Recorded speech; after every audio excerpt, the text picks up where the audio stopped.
there's any public participation. I don't see any. Lynn, do we have any? We had no requests to address the board, and other than our 2 staff members who have joined us, there's no other public. Okay, cool. And here comes Kathleen. Yay, Kathleen.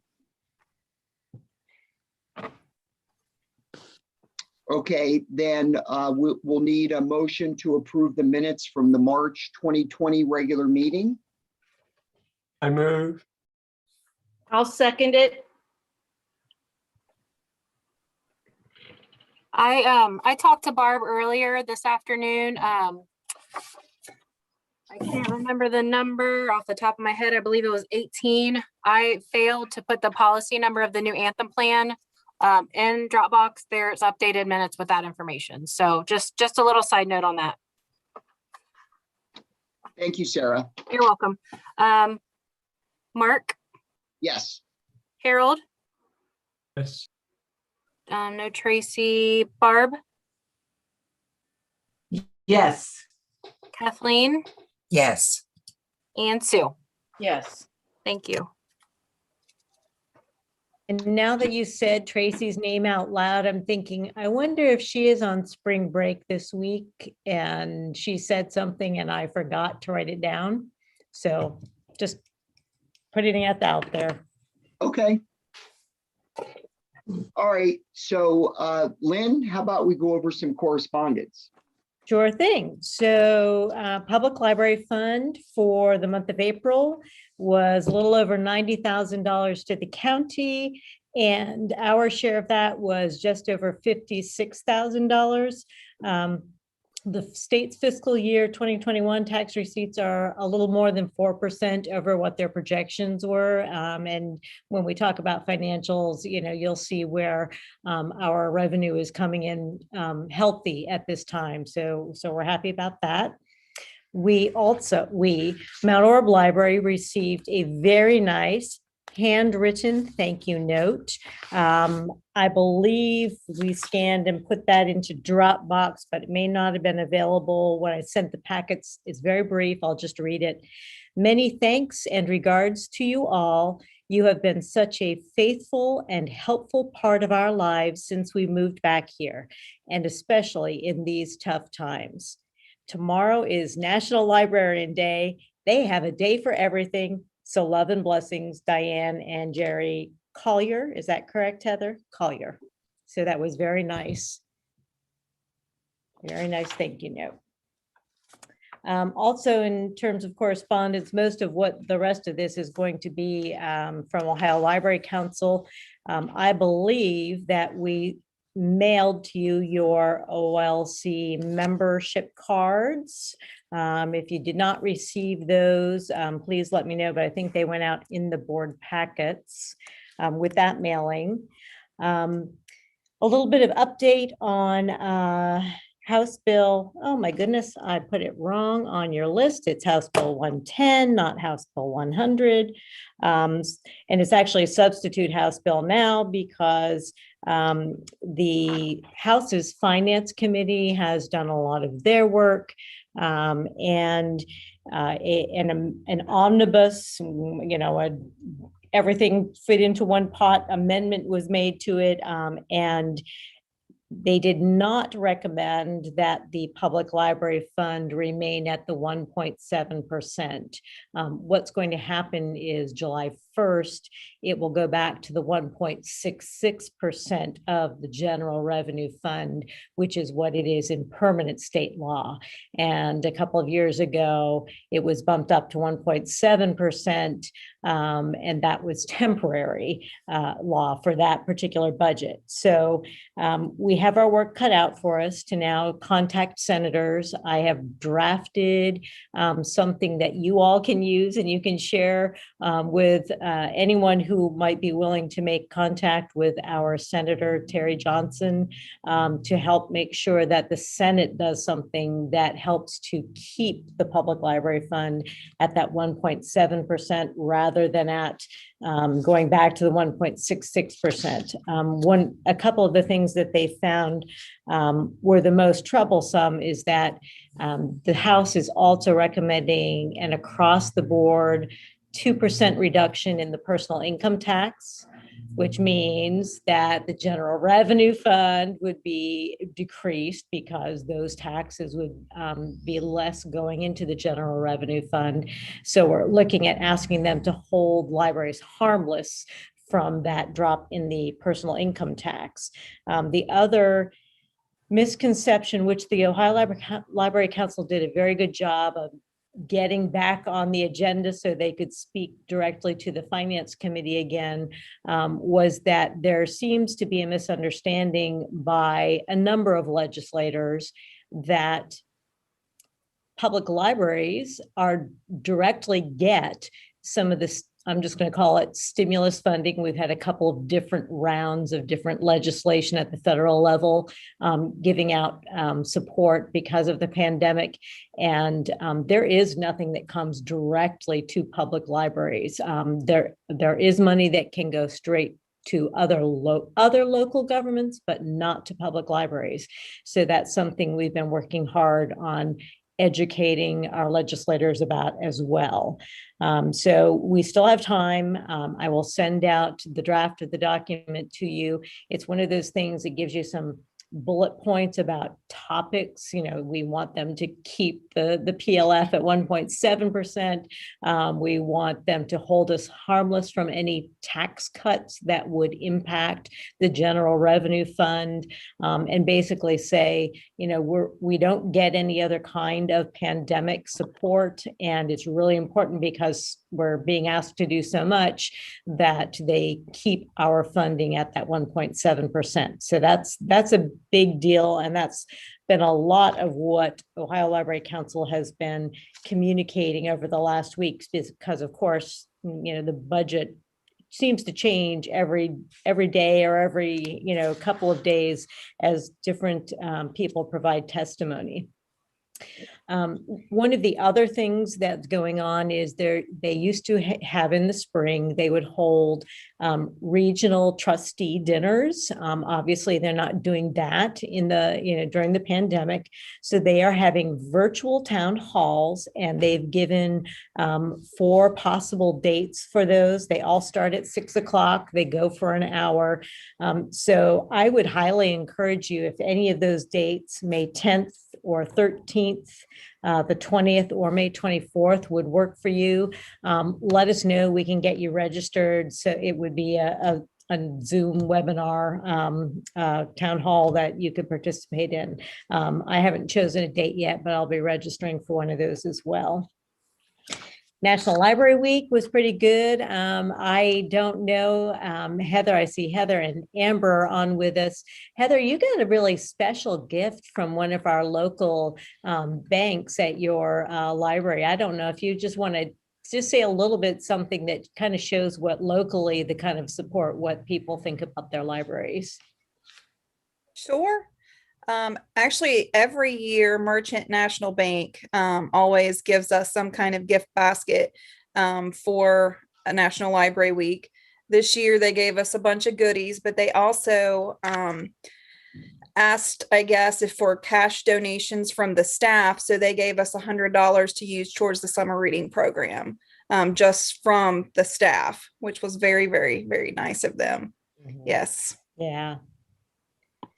That's a big deal. It really is. And I know a lot of for-profit businesses have designated community support activities, but Merchants has been consistent over the years. It's been very nice. Other things, of course, normally during April, we would be going to the State House and visiting our legislators in person.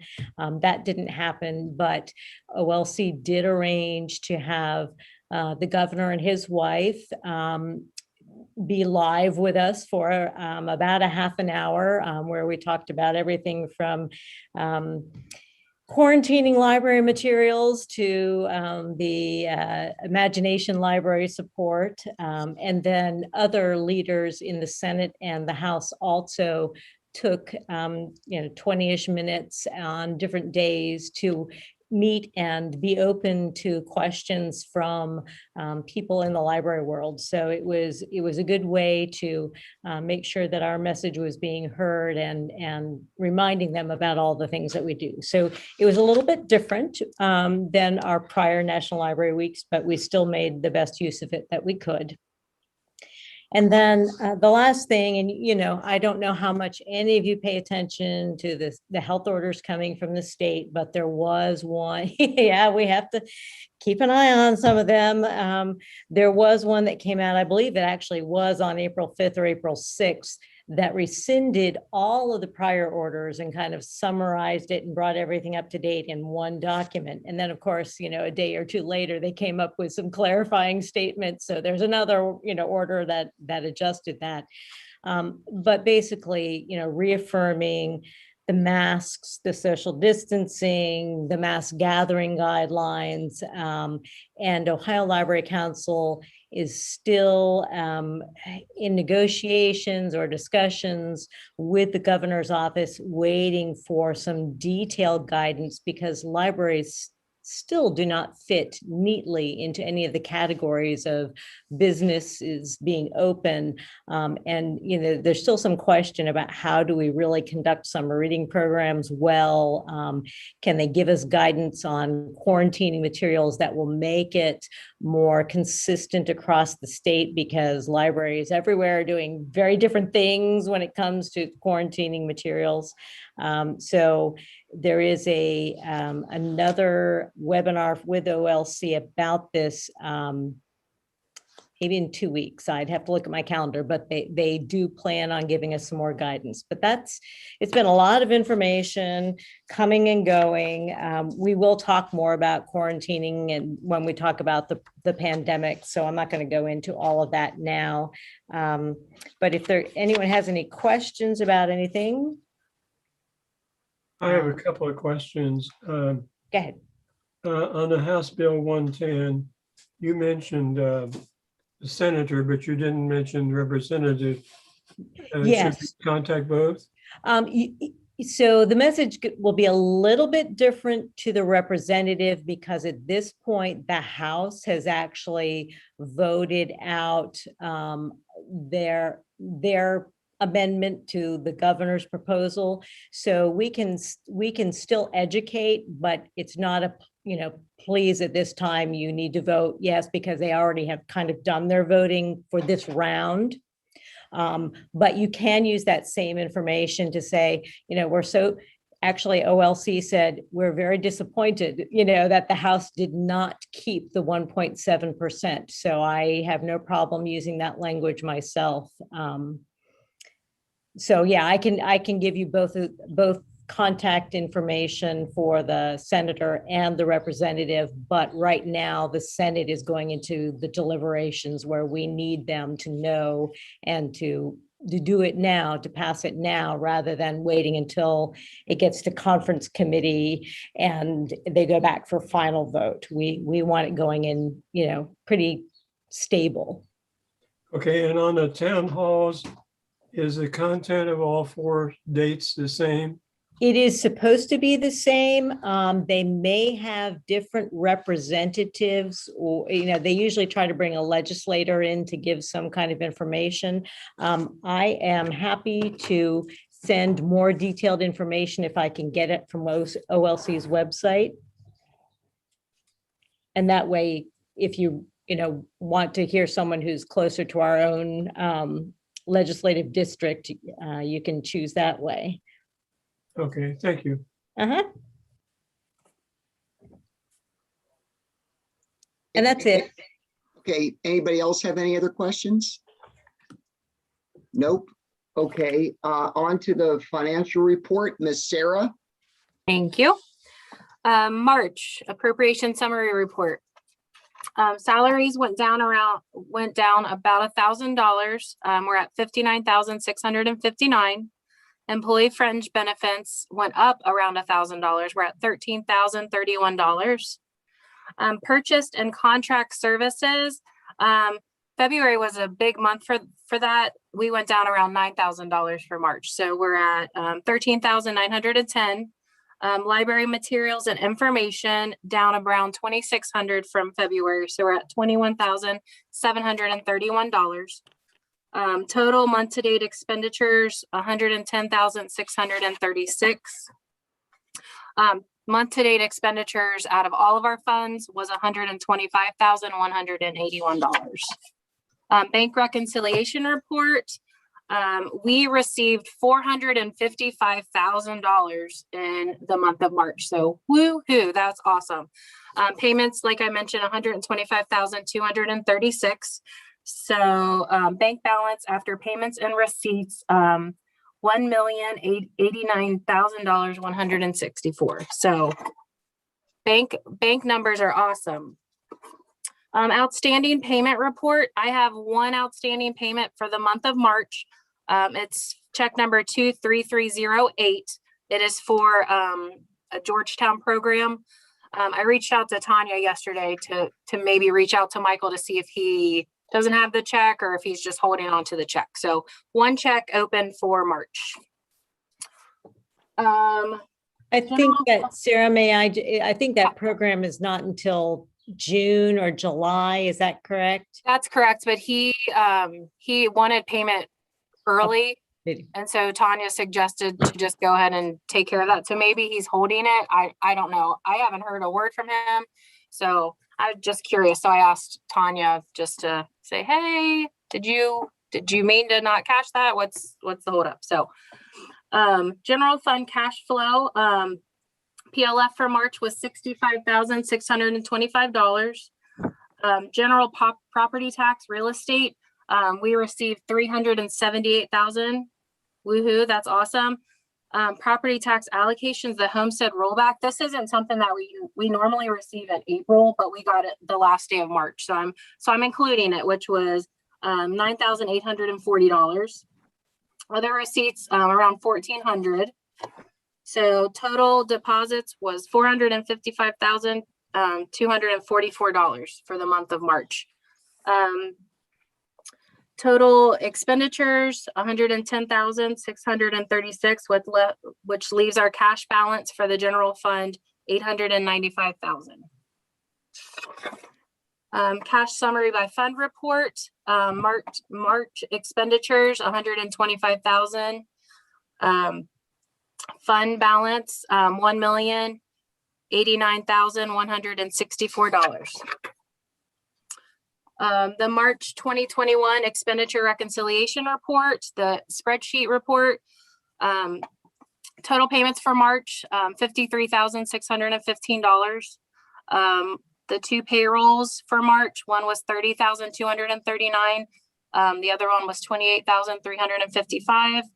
The OPERS board portion of the retirement was $7,754. Medicare board portion, $820.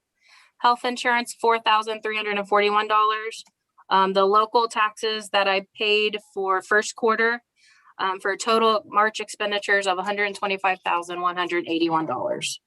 Payment listing. Any questions about those payments?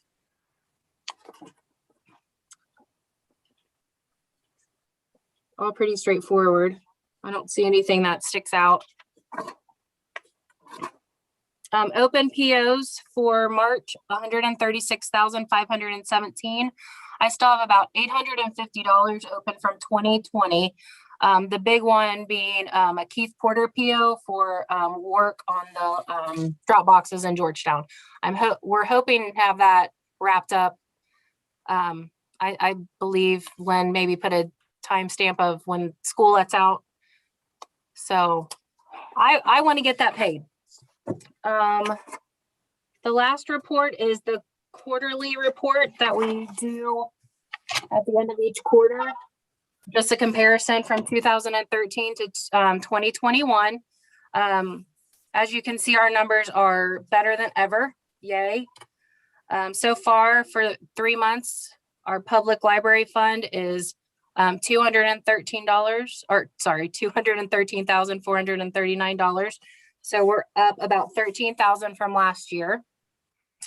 Local taxes, $378,354. We're up about 25,000 from last year on that. Like I mentioned before, the homestead and rollback, we don't usually receive that till April. So that number looks funny compared to years in the past, but we received 9,841. Service provided by other entities, 8,132.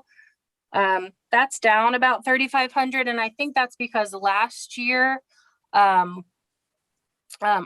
Library, I believe, paid all 4 quarters at once. So that number is a little bit lower than last year. Other receipts, 2,764. That's down around $3,000. And I believe that's probably because we're fines free now. So a lot less money has been taken in from the branches. Salaries, we are up only around $2,000 compared to last year. Benefits up about $3,000 from last year, right where we should be, considering most of our employees received some kind of raise. Library material services, we are up about $6,800. Capital outlay, just $840. Other operating expenditures, we are up about $5,700 from last year, so we're at $45,926. Total expenditures, $329,000. So that's up about $18,400. So cash balance, we're up about $156,000 from last year. Any questions? I know that was a lot of information. Sarah, I think you're Yeah. right. It was and services provided to other entities. It was the commissioners who paid Yes. the entire lease payment all at once, and that's roughly $6,000. I went blank on that one. Thank you. No, you were right on.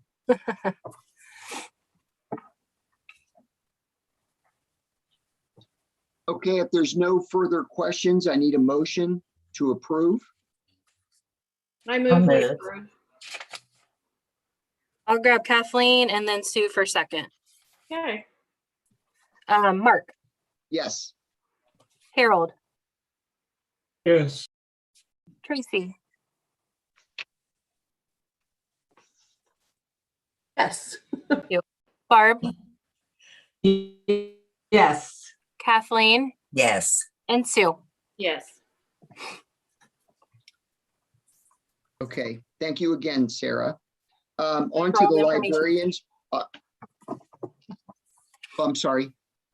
I just said sorry for all the numbers. No, you did great, Sarah. Thank you very much. All right, on to the librarians report. First, we'll start with the building report and statistics. Absolutely. So some of the things that you may have noticed were that there are a number of book sales going on in the spring, and there are special programs still being done. A lot of take and make. Those activity packets really go over well. We also opened up the first weekend in March. We started doing Saturday hours, 9 to 1. And, we're slowly seeing people starting to take advantage of that. And overall, as people are going, oh, they're open, we can just walk in, and maybe not so much just because of our hours and our services, but because people in general are getting out more and doing more things, we're seeing foot traffic increase.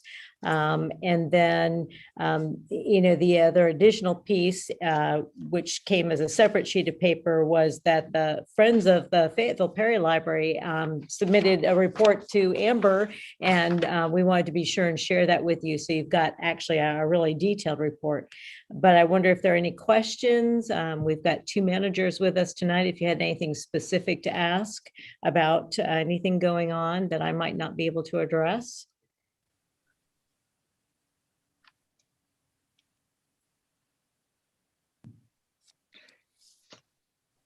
So under Mount Orb, so this, oh my gosh, this must be Heather. So I'm going to direct my question to Heather. So it mentions a storage shed because we're running out of room. if we were to get a storage shed, where are you thinking it should go? Mark, wherever you guys think it should go. So you don't have a spot in mind, Heather? It would look nice right here. I mean, I'm I just think at curious. the back of the staff parking would probably be appropriate, maybe to the corner of the parking lot. That way, if we're, have a dolly or something that we need to drag across, and we could probably make it match very well, like Sardinia made it match very well. Okay. Thank you, Heather. Thanks, Mark. I think this would actually be a great time to, just say that the building at Sardinia has been really functioning very well. It was very necessary. If you recall, this was 2019 when we were talking about Sardinia's storage shed. And it took some time to figure out how to do that. And that was kind of our test case since that was the smallest branch. But Mount Orb's not the only one who's interested in having a storage shed. And actually one of the Fayetteville Friends, and I'm not sure it appeared on this report because it was actually a little it was more recent that some conversation happened about a storage shed at the Fayetteville branch. And one of their friends was very interested in starting that up. And of course, the connection with Kathleen and knowing that her son is at the Career Center. My son-in-law. Son-in-law, sorry about that, is at the Career Center, and Yes. that it might be a great project for that building trades class to participate in. So we kind of stopped and did some exploration. Go ahead. I will just say, someone thought they could probably get it cheaper from the Amish, but if you really check, prices on everything have gone up in recent months. Do I see a thumbs up there? Heather? That was and the everything reason, is going way up. I didn't do this because my son-in-law is the teacher there. He wouldn't really benefit from this in any monetary way at all. My feeling was that our students, high school students, juniors and seniors, benefit from doing this kind of work in the carpentry class. And it's just a good thing for the county. And Harold and I are you listening, Harold? Yes. Len came on after all of these plans were made to put a library building in every school district, but we really didn't think about the need for storage at that time. And now we're seeing that need. And we just want to do the right size I know Lynn and I talked we thought we could put it on the pad at the back of the building, but then it was too close to the electric. And I even thought no one parks much in the parking lot. We could temporarily put a building there till we were able to put another pad at the back of the building. But the sad thing is, we didn't plan for this 30 years ago, did we, Harold? No, actually, storage was not a common issue when we first built the buildings. Yes. And now with all the friends groups, with me living right here in the village of Fayetteville and knowing some of the people on the friends group, and I lost my husband, last October. If he were here, he would lock the door, but he's not here. And so I get inundated with the needs. And I think Amber knows we have that need also. I think these ladies work very hard, collecting cans and crushing them and selling them, anything to raise money. But I honestly think I go around for our year-end banquet requesting gift cards and everything from vendors around here, even to Mount Orb.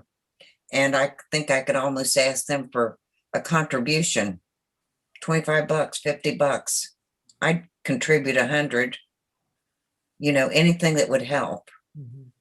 Anything that would help.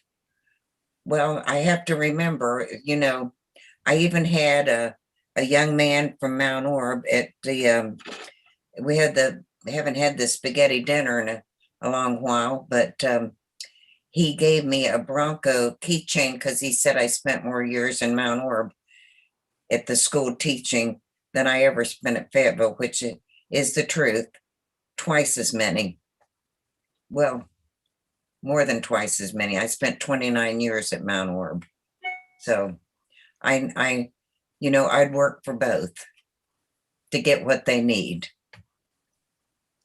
Well, and so we already looked at this because it came up as a potential project for the Friends group. And I know that we looked at what would it take to do that. And, as Kathleen said, and I'm sure we've all experienced, the cost of materials has gone up. So where we would save in the labor costs, and building the materials themselves for an 8x12 are slightly over $3,100. That was, purchasing them local from Kibler's. And so looking at that and the cost of a pad, Sharon Sentney, who is the president of the Friends, didn't think that right now in this school year, they would have the money in the Friends to do this in that class.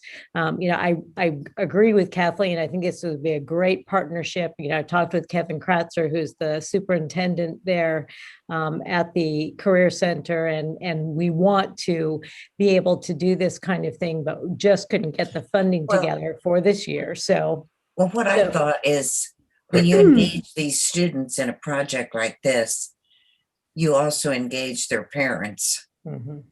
And then when you engage their parents and the parents know what they're doing this for, then that builds a rapport with the library. Mm-hmm. That Yeah. it's just a good thing all the way around. It is. And so I don't know whether the Fayetteville Friends will be able to, raise enough to do part of this in the fall. I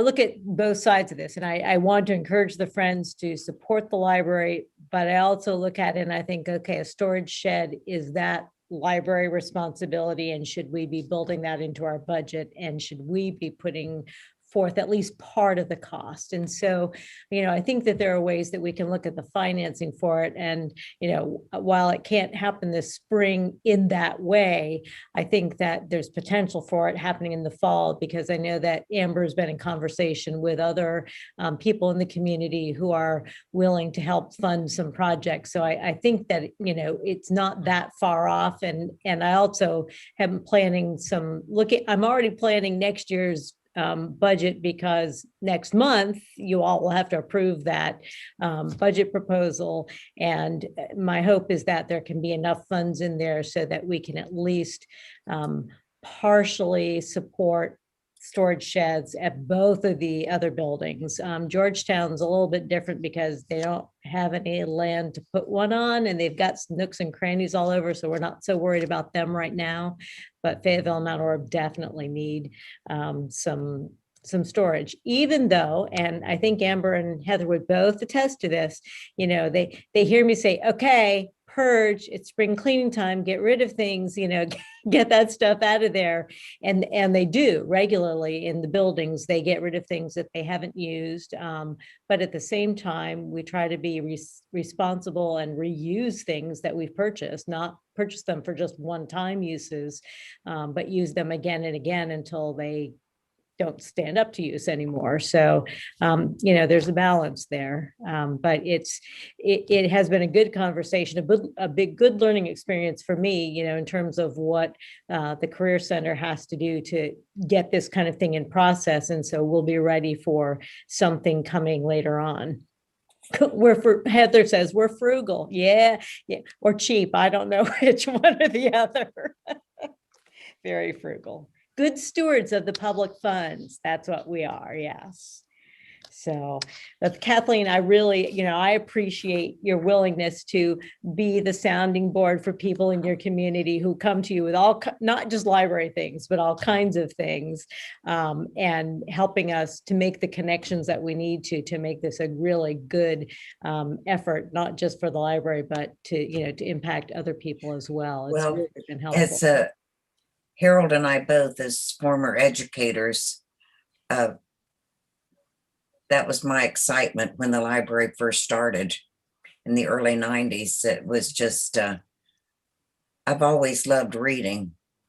And it's a good way to pull the community together, because I've had to explain just to a family member what those things are in front of the library, the lockers. And come on, you can get a book there. Convenience, yes. Yes, yes. it's very convenient. Convenience, yeah. And I want to say thank you to the board for hearing us out about storage sheds. I know that's really important to Heather and I, to be able to feel like we're good stewards of our stuff, including, making sure we have room for books that we discarded. We've really tried as a library system, I think, to pay attention to weeding in more recent years and months, just because we see that it circulates things better. So that's another portion of why we need a storage shed. But also, I just want to say thanks to Kathleen for, trying to help us out and get things. Well, I felt a little bit guilty because actually I've moved my computer into a bedroom here. And if you would look behind me, you can see stuff piled on this bed. I've cleared out 3 rooms. I have a path to the bed, my bed that I sleep in. And I've gone through and taken, I don't want to cook anymore. And I've taken cookbooks to the library and other books and other things for their sale.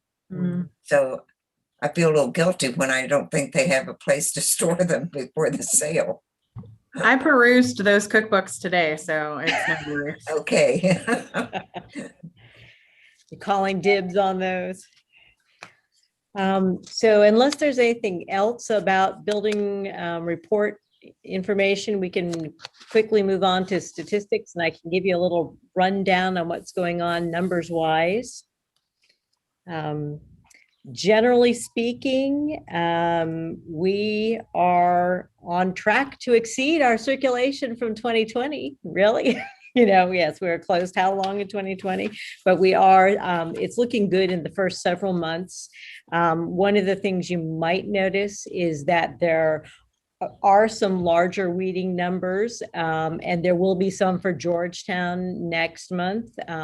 We've been having the book sales, but Georgetown, as it prepares for the potential of some renovation, we are really doing a concerted effort to make sure we go through all sections of the collection so that we really know what kind of shelf space that we need and can make room for some other things that we might need.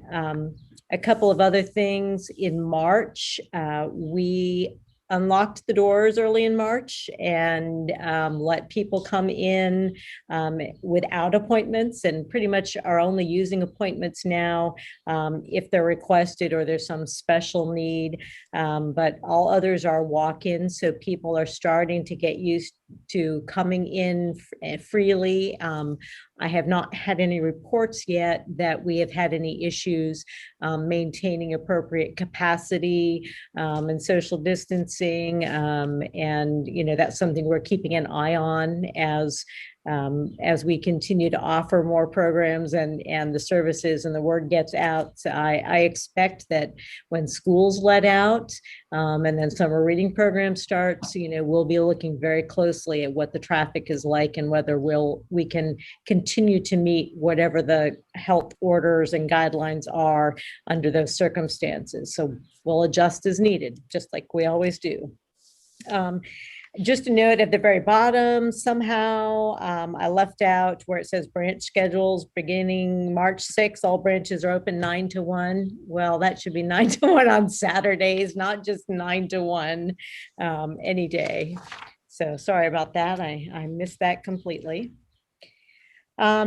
We did send, again, the detailed breakdowns of some of those electronic and other kinds of items that really became significant or more significant during the pandemic. Just as a comparison, our total circulation of hotspots in 2020 was 800.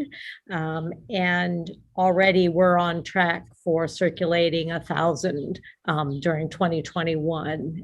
So it'll be interesting to see how that continues to play out. Hoopla circulations are up by 12% as compared to this time last year. Ebooks and other downloadables are up 55% over this same time last year. And the chat is kind of holding steady, but it gives us an opportunity to fine tune our responses and make sure that we are dealing with all requests appropriately. And one of the more recent ones was about the pickup machine, the lockers outside of the library. So that was really neat that, you know, they are visibly getting noticed and are getting used, and we'll talk about those more later. Any questions about any of those numbers? Yes, I had a question about the, what did I do with it here? The card purge, was that all completed? The card purge, yeah, like SEOs purge, you mean that they do once a year? Well, you know, we said we were going to purge cards even though they owed money, and we forgave Oh, them. yes. Yes, we did go ahead and do that in preparation for, boy, was that the end of last year? I'm thinking it was the very end of last year, and that's why it doesn't show on 2021 numbers. And probably some time ago, I just saw that. Yes. And you Yep. only had 9 deletes. So I thought surely there must. Yep, you are correct. It did happen, but it was before the beginning of this year. So we took care of that. Good question. And then if that's it for statistics, I guess we're to announcements. Yep, let's go on to announcements. All Lynn. right, all righty. Well, facilities, I did email these to you. Just a couple of things to point out. I was going to actually add the storage shed conversation to facilities, but hey, we've already had it, so we can skip that one. And just a couple of the usual things going on, but I will make a note to myself to send some pictures. But the new fence in Georgetown looks really good. I actually have had a couple of community members comment about what a nice addition that is, what a nice change. So I'll send some pictures about the fence. And then I believe I mentioned verbally last month that that second category where we talk about our involvement in community initiatives, I was going to change it up a little bit. And so rather than me listing, you know, just the meetings or events that I know about that we've participated in, starting out by listing the different organizations or initiatives that we're involved in and the people on our staff who are the point people for each of those. And my thought is, get ready, Amber and Heather, not tonight, but later on, okay, so breathe, is that each month we would have someone spend 5 minutes talking about those in their initiatives so that we just kind of keep a kind of a rolling update on what's going on and how we impact the community through those other groups. Operations, another locker update. So usage is up. We're getting a 5-star rating, 5 out of 5 stars from the responses that we got. Our net promoter score is still really good. And 92% of the respondents had not used a locker system anywhere, just in the month of March. And those same people said that they would use it again. So we're building a clientele. I see this continuing to grow, and even a higher percentage than last month of or actually, I think it's just about the same no, it wasn't. It was 50. Sorry, it was only about half of the uses last month were outside of library hours, and now it's nearly 2/3 of the uses. So they are really doing what we intended them to do. Staff Development Day went really well. Shout out to Tanya in absentia for coordinating that with her, and her team did a really good job. We did do it in our individual branches again because of the guidelines that we need to follow. And we didn't feel we had a big enough space of our own to have all 30 some members in the same place at the same time doing those things. Our hope is that come fall, when we have our November Staff Development Day, that we will be able to have everyone together. I think it's really important to have the entire library system have a day when they're training together, but it also was really beneficial to have branches in their small groups have that time as well. And then the quarantining materials. So in Ohio Library Council's information, I sent you another article that they had sent along to us just to kind of give you a background. This has been, the quarantining of materials has been a source of discussion, debate. It's not consistent, between different library systems. We'd established something consistent within Brown County Public Library, but the evidence now is very strongly that the virus is not something that is contagious. What do they call it? Fomite transmission, from surfaces. It is airborne, and there's no evidence that anyone has contracted coronavirus from touching books or things in the grocery store. And so we chose to reduce our quarantine period from 5 days to 3 days.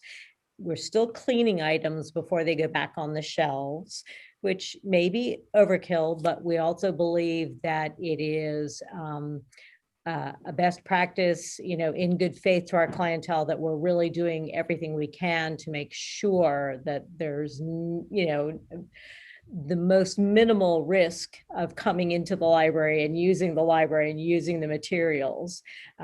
So that's one of the decisions we made, and I don't know if the managers have seen any difference yet because we just started doing this. But in terms of the amount of material that we have to have sitting around in bins before we can move it back to where it needs to be, that was one of the big reasons for, almost cutting in half the number of days of quarantine. Have either of you seen anything yet that is a good positive about changing the quarantine? What was Don't that, you both- Heather? Yeah, I was going to say, don't you both speak at once? I would say just that it's not holding up. So currently this is just one benefit. Currently, when we quarantine things previous to this, they stayed on the person's card the entire time. There is a little bit less stress getting it off of their card because we're only holding it for 3 days. So I would say that's a big plus, because oftentimes they forget that happens and they'll check their account and they call us freaking out thinking we lost it and things like that, but it's actually just being quarantined. So that's a big plus. Is there not a status of quarantine? There is on SEO. I do not believe that SEO has created a quarantine status. There's a mending status, but I can't think that there's anything that's close to that. And just to clarify, part of the reason that it doesn't go into a status is our limit of touching it. So like the patrons bring it in and put it in a quarantine bin, or we help them put it in the bin, then we don't touch it for 3 days. And that's why it kind of sits there. But because we're fine free now, it doesn't matter and it's all good. So. And Lynn, that article even specifically mentioned libraries and books. At the very end, it did. Yeah, And I yes. think, yeah. And really, so the crux of that article was letting people know, the deep psycho cleaning days are over, and the additional research has indicated just a very minimal, if any, chance of getting it from a surface. Yeah, absolutely. We are hoping that the next webinar that OLC does, which will contain information about the budget and about, new COVID protocols or whatever, will come out with something even more clear and some other specific guidelines about this. So for now, we made the best decision we could with the information we have. We think it's pretty good information. We feel very comfortable. Our staff feel comfortable with this. We felt it was important to improve our service a little bit in that way at this time. It also is the time of year where we have to submit a very detailed statistical report to the state library. Yeah, our numbers are in, they're locked, we can't change them. We'll see what happens. It will be several months before any data is actually available where we can actually see other libraries' numbers as well. But of course, this year, like everything else, it was different, and there were a ton of different questions. And what did you do about this during the pandemic? And did you serve meals? And did you do, so it was like doing it for the first time, all over again in many ways. I put number 5 down there in case you've heard about it. Foundation for Appalachian Ohio, somewhere they've got funding and they're interested in helping to bolster Wi-Fi access for people in Appalachian counties. And one of the things is by putting Wi-Fi access points or boosters in libraries. So I've made some initial contact with them about the program. I also have made contact with our IT consultant about this because as our IT consultant pointed out, this might be free as in free kittens. There's not really anything free about it because someone is going to have to maintain it once it's installed. And if it's not the kind of same equipment that we have, there may be incompatibility with what we already have going that, so it may not be worth the effort, but we're looking into it as a way to help bolster our offerings. The other side of that is the E-rate program that has now been rolled out has a whole new batch of money for equipment purchases. And it is my plan to actually have someone who is a consultant for that side of E-rate to help us put together something for the next E-rate cycle where we can actually get more equipment to help fulfill those kinds of needs. So I'm not too worried if the free ones from the Foundation for Appalachian Ohio do not pan out. I also included in the packet the risk management letter.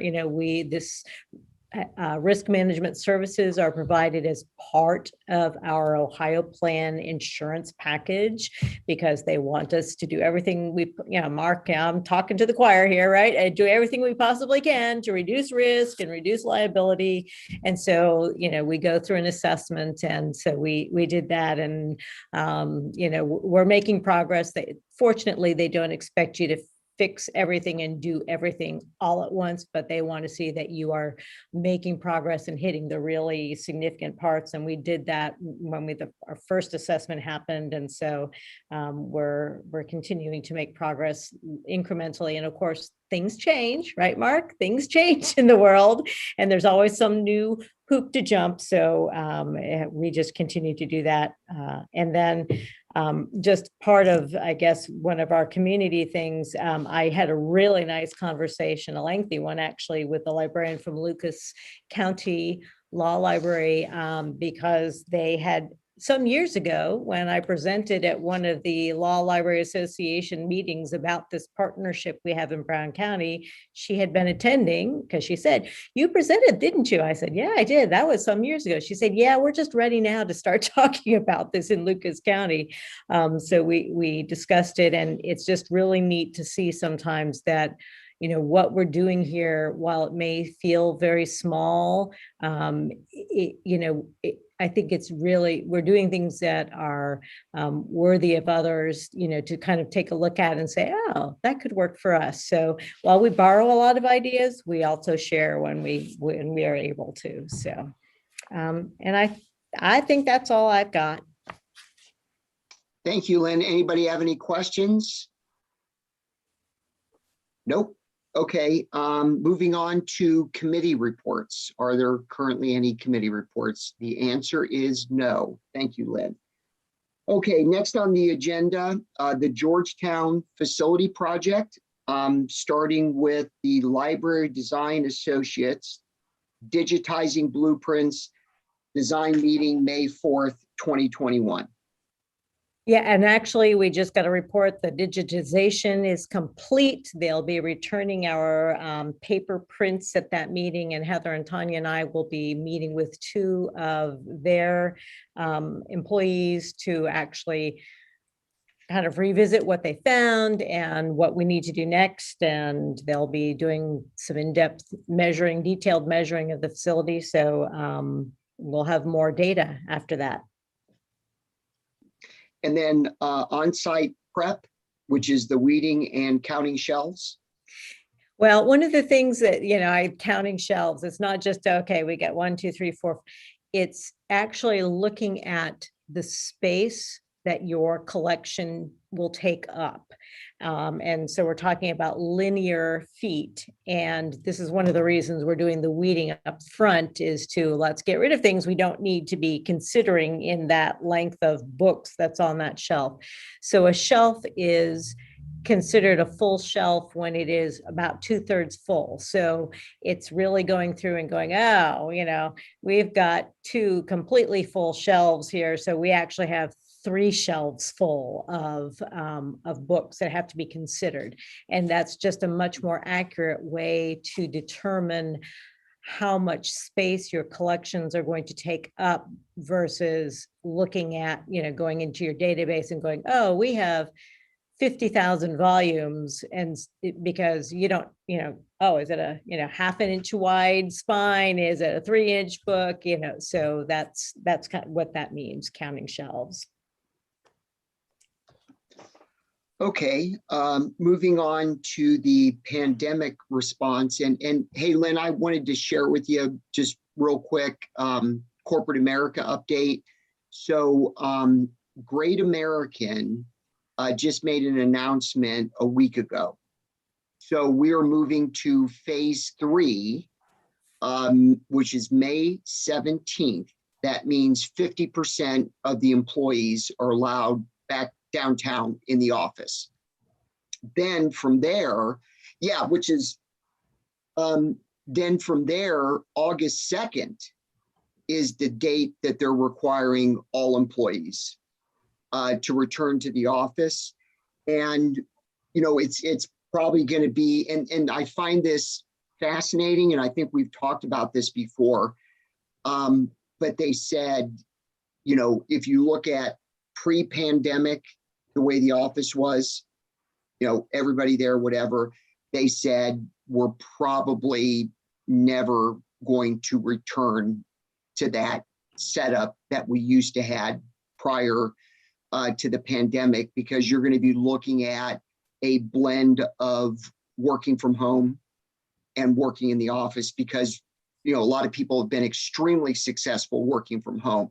So we're a very conservative company. And the reason I'm sharing that, as we talk about the library and the pandemic response, that kind of gives you some kind of idea comparing to what else is going on as far as when we go with the full reopen.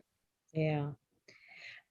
I find that interesting because, you know, my husband works for Duke, the big company, right? Lots of different things going on. Some people never had the opportunity to work from home and are, you know, always on site doing whatever. But my husband will probably never go back to a centralized office. He will continue to work from home because they just find it the best way to conduct their business. So, you know, and we, you know, we slowly brought people back as we started opening doors and providing more services, and managers, I know, did their best to find ways to say, okay, we're going to have the same batch of people working together on a couple of days and it's a different batch of people always working together on some other days. Not sure that's entirely playing out anymore as people are needing to take vacations and whatever else is going on in their lives. But, you know, we're also a small enough, you know, that we can juggle and we can stay out of each other's way when we need to. You know, so it will be interesting to see how. I'm really anticipating what's going to happen when school gets out and when summer reading program starts, because I'm not sure we're fully ready for a return to, you know, larger amounts of people coming to the branches, which is why we've really tried to slowly step up how many people we've got returning from the public. You know, the door's locked for a while, now they're unlocked, and as news gets out, you know, we're just going to have to adjust. But that's, I appreciate knowing what's going on in corporate America, because yeah, it's. But there is a but, Lynn. But you know, when you, of course, we all have to plan. We all have to have a strategy. We've got to give people hope and something to look forward to. This is all, you know, Great Americans plans are all under the assumption that COVID stays the same, continues to drop.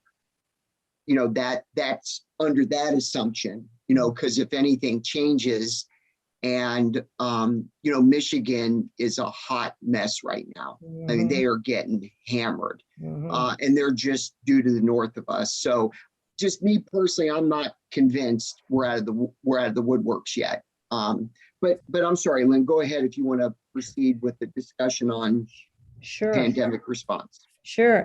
Well, I thought it was time, since we had kind of been in a stable place for a while, to just kind of put it out there. You know, here are some of the significant things that we're doing so that you're all aware, and put it up, most of it in one place at one time. I've talked about a lot of these things as we've already gone through the meeting, so I will not continue, you know, I won't repeat them. I will say that as far as patron access issues or initiatives, we are trying to get away from curbside unless it's absolutely needed. I mean, that's what the lockers are for a socially distanced curbside service. So we're not stopping curbside service, but rather than having real-time staff interaction to actually go and bring something out to someone's car, we're trying to get to that place where it's not just a if you want to, but you really need someone to come and do that for you. And so we're looking at trying to get to that point by June 1st. So we're not stopping it right away, but we are working towards that, because, and this is a Lynn thing. I will fully admit to this. I don't want to see those tables out there in the front doors anymore blocking, you know, I want people to freely be able to come in. I don't want to see that stuff sitting out there. If we need to take it to the cars, we do, but we really want our staff to be doing other kinds of things and not just delivering to cars. So that's entirely me. Some people may agree with me, some may not, but that's what we're moving toward. Book drops will continue to stay open 24/7. I imagine we'll probably talk about that in an upcoming manager meeting to see if they want to do something different, or if we need to do something different as traffic builds, as circulation builds. Fine free seems to be working pretty well. I know that Heather and or Amber could both confirm that when we first talked about this, I don't know, 2 years ago, I can't remember how long ago we first discussed, we should really think about doing this. It wasn't, this body, the board, that was hesitant about it. It was our staff members were really, change, how is this going to work? And silver lining to the COVID cloud, right, is that we had to try it out and we had to do it right then. And they found, I think, that it really made their jobs a lot easier because they weren't having to argue with people over 20-cent fines, that kind of thing. So I think that has all gone away and the fine free is working pretty well. I think the one unexpected part was when that got switched over and somehow the collection, our collection service, we, after a certain length of time, accounts where materials haven't been returned for so long, or they've reached a certain amount of dollar value, they've gone to lost.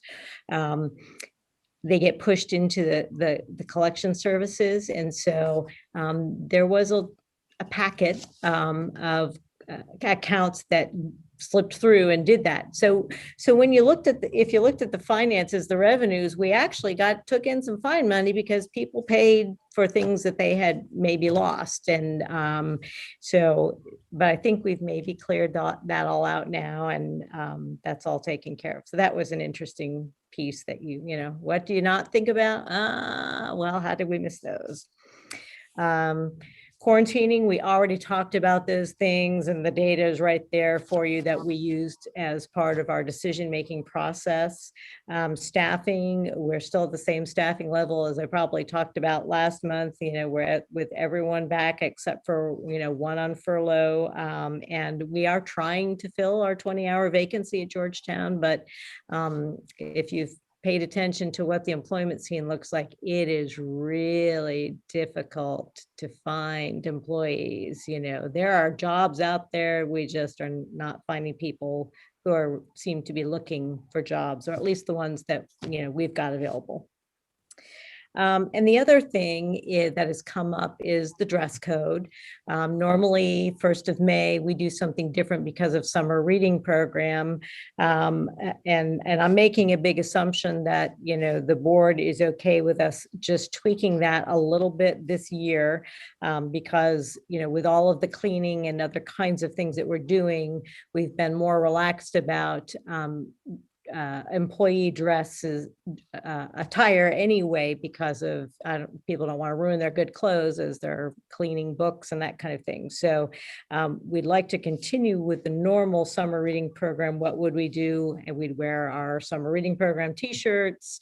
But this time we're just going to continue to allow them to wear jeans as long as we're doing all that kind of cleaning that we're still doing.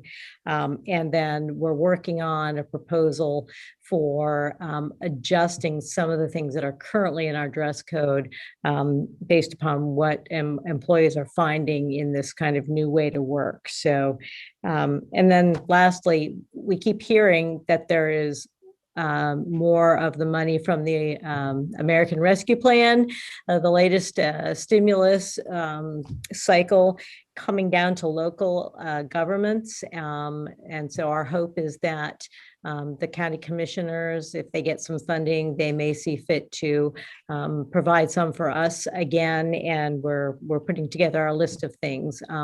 Particularly high on mine are changing out some of our public restroom fixtures, if we can get touchless faucets or upgrade. Right now, our hand dryers are not touchless. You have to hit a button. So I'd like to see if we can do some of that. But there's also been an HVAC filtration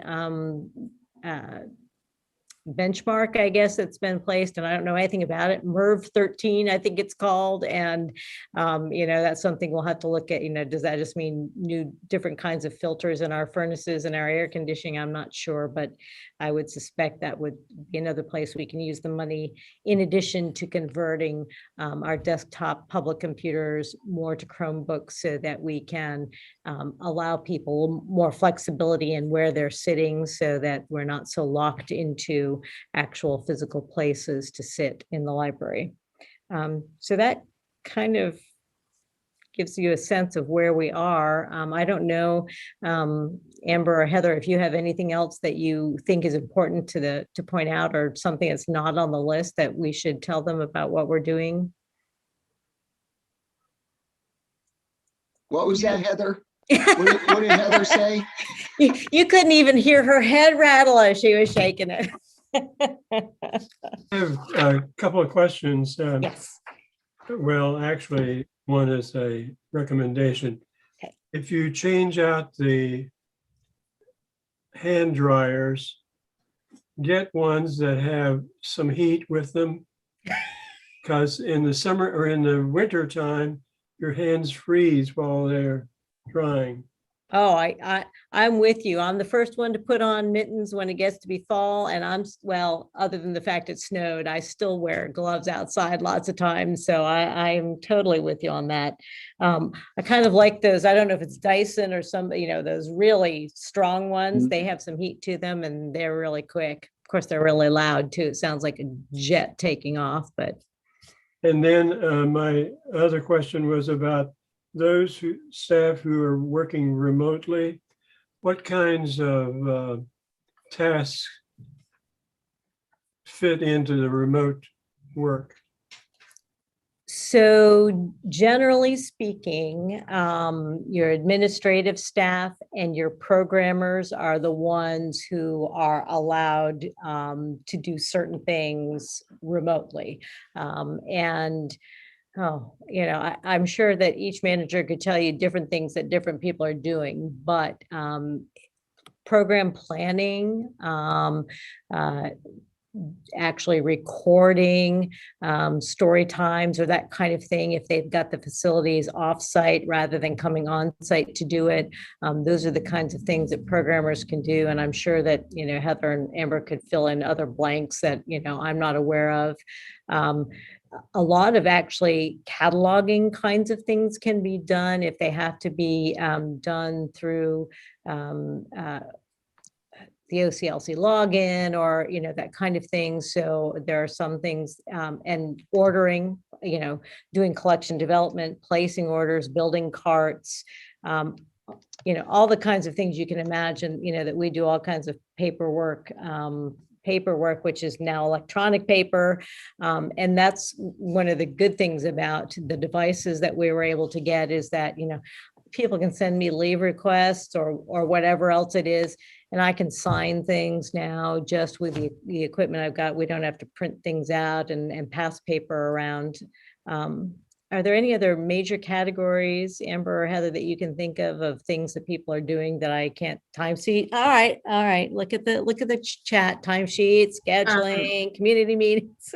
When we have our responsibility to do due diligence with chat at Fayetteville, while Alicia, who is one of our marketing coordinator, who is one of our work from home remotely sometime employees, I will actually make her in charge of the chat the entire day. Mm-hmm. So that way she has a reason to stay plugged in and manage the chat. And then we don't have to do it at the branch because she can do it where she's working remotely. So that's one thing. But some of these things that we do at home take a lot of creative engagement time to just really wrap our heads around, and that's part of it. So is there some discussion with the manager before a person is assigned to the remote? Absolutely. We did a lot of talking about this before we decided, because we did not have not everyone had laptops to be able to do this.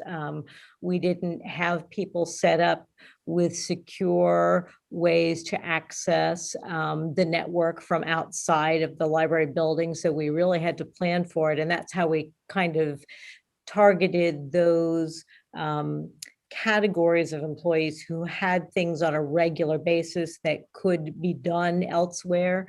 And I know that Heather has a kind of a system that she's set up with her staff members for how they are accounting for what they're doing, whether she assigns specific projects that, she needs to see the results of.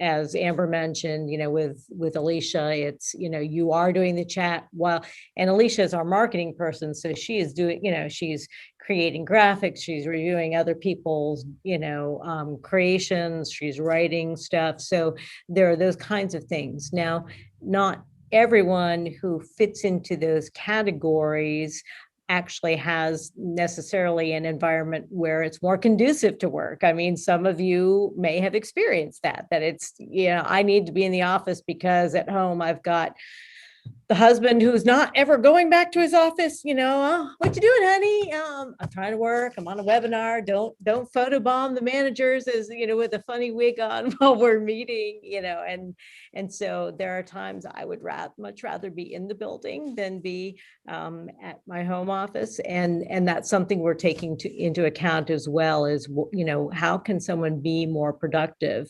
But it also, sometimes that reduces the number of human beings in any given building on any given day. And that's part of, our need to social distance and keep each other safe as well. Thank you. Hey, Lynn, I would assume that all of the remote staff are part-time.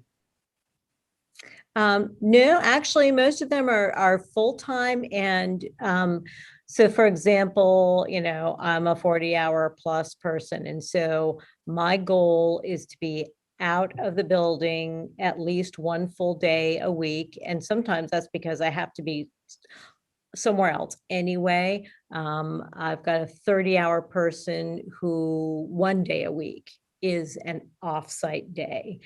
So, we balance this depending upon what else is going on. I don't know, what the other managers, if you have other schemes for how you're doing this.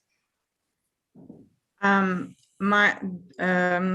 Fayetteville, because we have we have 3 staff at Fayetteville that do work from home, and all 3 of our staff have heavy workloads. So one is me, I'm manager.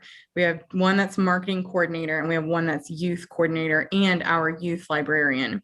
Those are the only 3 staff that have the privilege to work from home at Fayetteville, and we're all 40 hours. So we typically work around 2 days at home, but those 2 days are open to serve other libraries for Alicia if they need her to do some marketing training or something with her, or like for myself to float back and forth between Sardinia if I might need to, or come in to do something and meet with the friends. Or so it's not necessarily that we have to work from home those days, but I plan on working 2 days at home a week because that's what works out, for 40 hours a week. It seems that when we have a higher amount of hours, it works out easier for plugging in some work at home time. And then at Sardinia, we don't have those coordinator positions there. So they're just regular staff positions like youth associate or marketing, associate. And they will work 1 to 2 days at home, but they will be only for like 4 and 5 hours at a time. So it's like a lesser amount of hours. And those are 30-hour a week staff members. Mm-hmm.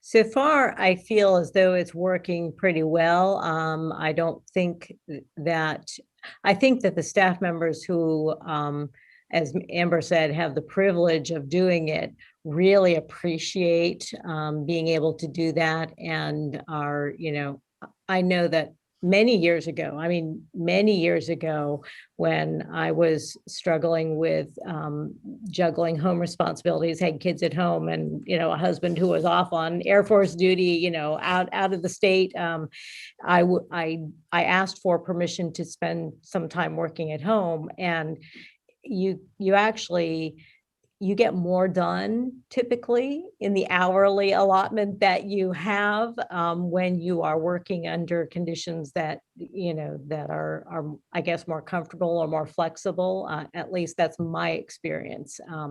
And, I think it's really helped people to cope with some of the other restrictions or guidelines that we've had to put in place, some of the other pressures that have been put on them.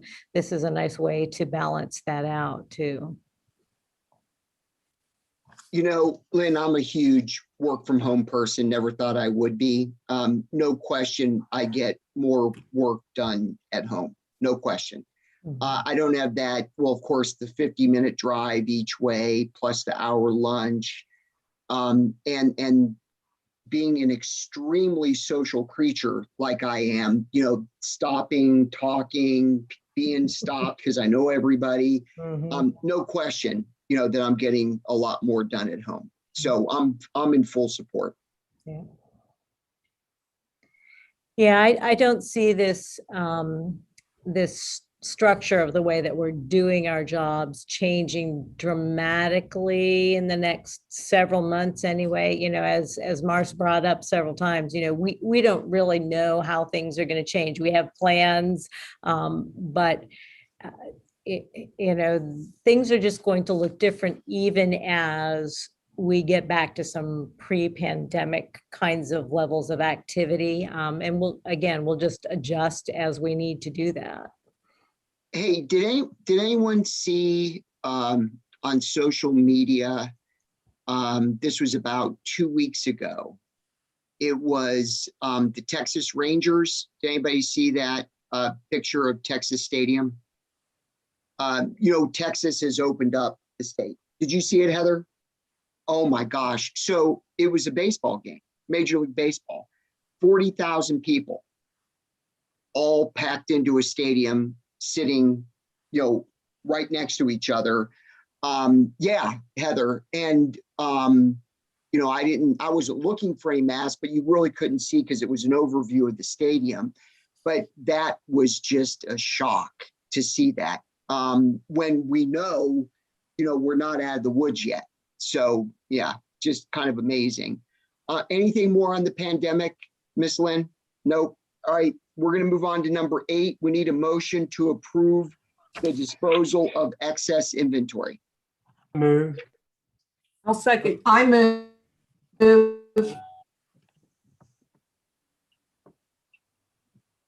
Mark, Yes. Harold, Yes. Tracy, Yes. Barb, Yes. Kathleen, Yes. and Sue. Yes. Okay, number 9, timeline for the performance evaluations for the executive director and the fiscal officer.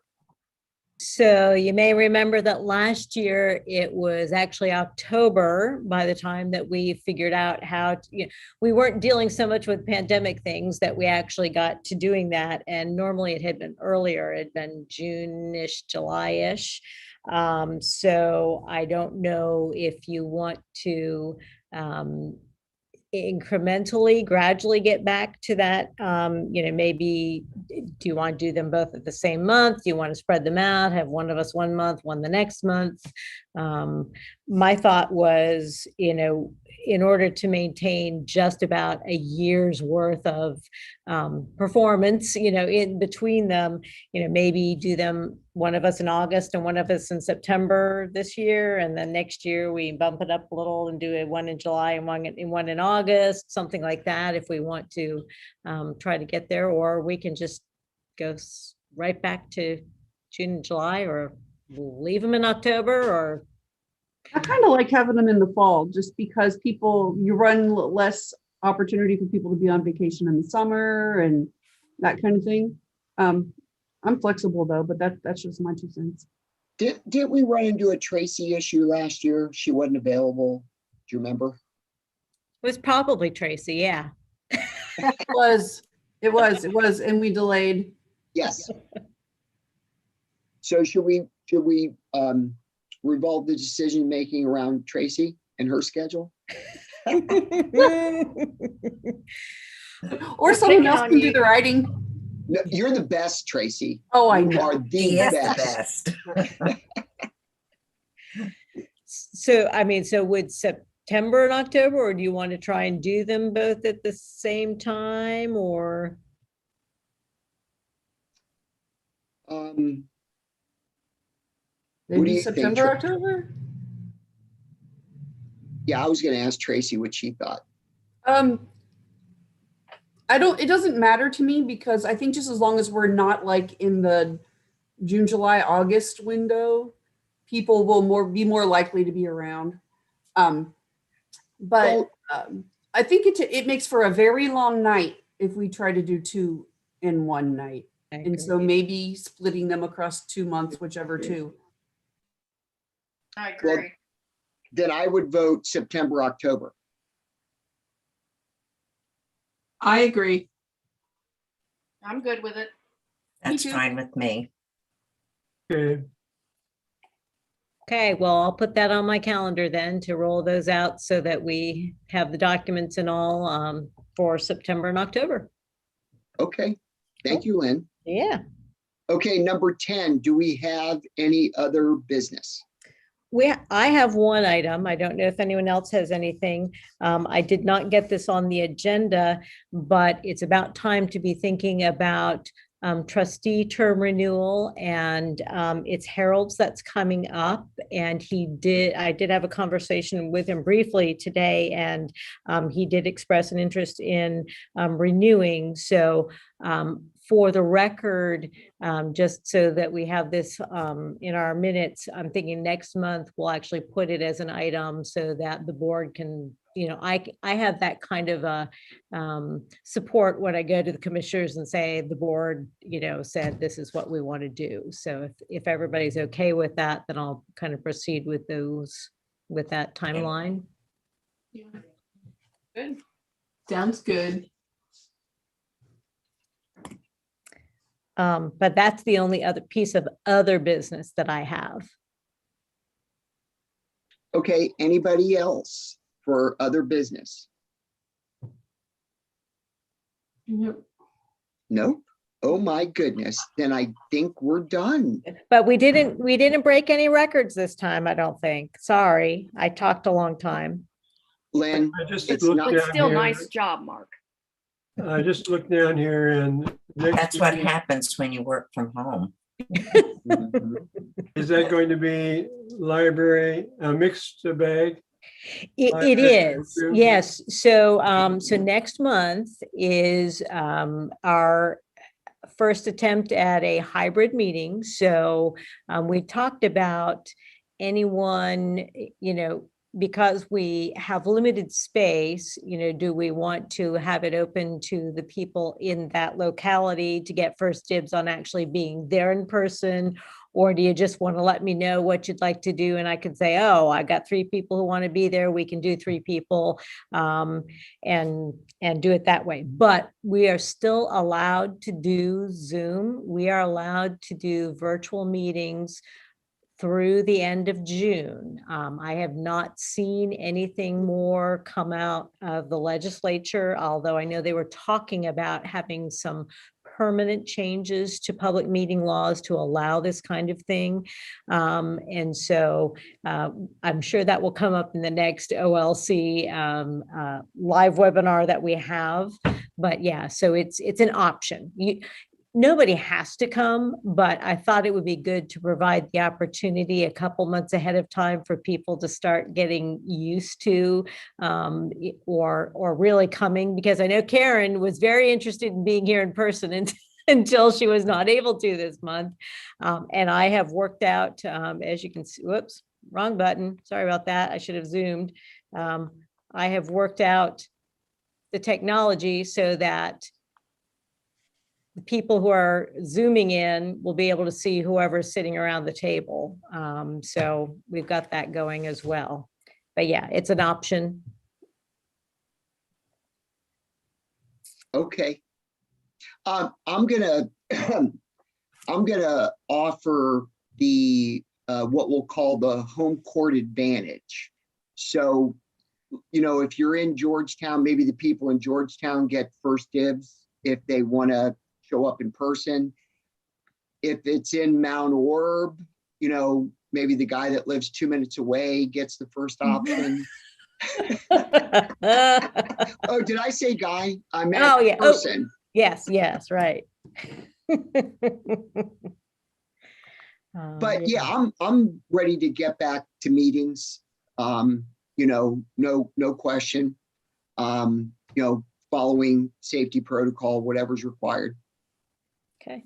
So how Sounds- do we handle this? Do we call you and let you know what our preference is? Yeah, you could call or you could send me an email, whatever is easiest, and just let me know. And that way, if I run into a situation where I've got more people than I think we should have in a single room, you know, I'll let y'all know and say, okay, you know, who wants to stay at home this month, and we'll do it that way. But you know, this is a big room, and I feel kind of lonely in here. So there's plenty of space, at least in Mount Orb, for several more people to come. So. Okay, then I think that concludes the meeting. I am going to need to see Tracy after class to talk about a new show.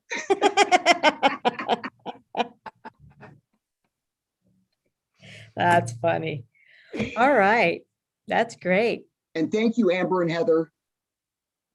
Yes, we always enjoy having you and your input. Yes. Thanks for having us. All right. All right, guys, have a good evening. Can I bug you for a You minute, too. Tracy? Bye-bye.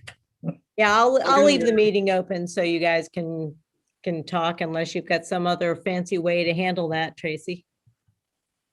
Okay. You're on. Okay, so, I'm here. I'm good. okay, so number one right now, and Annette and I just finished it. It's called Them. Have you seen it yet? Okay, so it's listed, Tracy, it's listed as a horror, oh gosh, what thriller, mystery,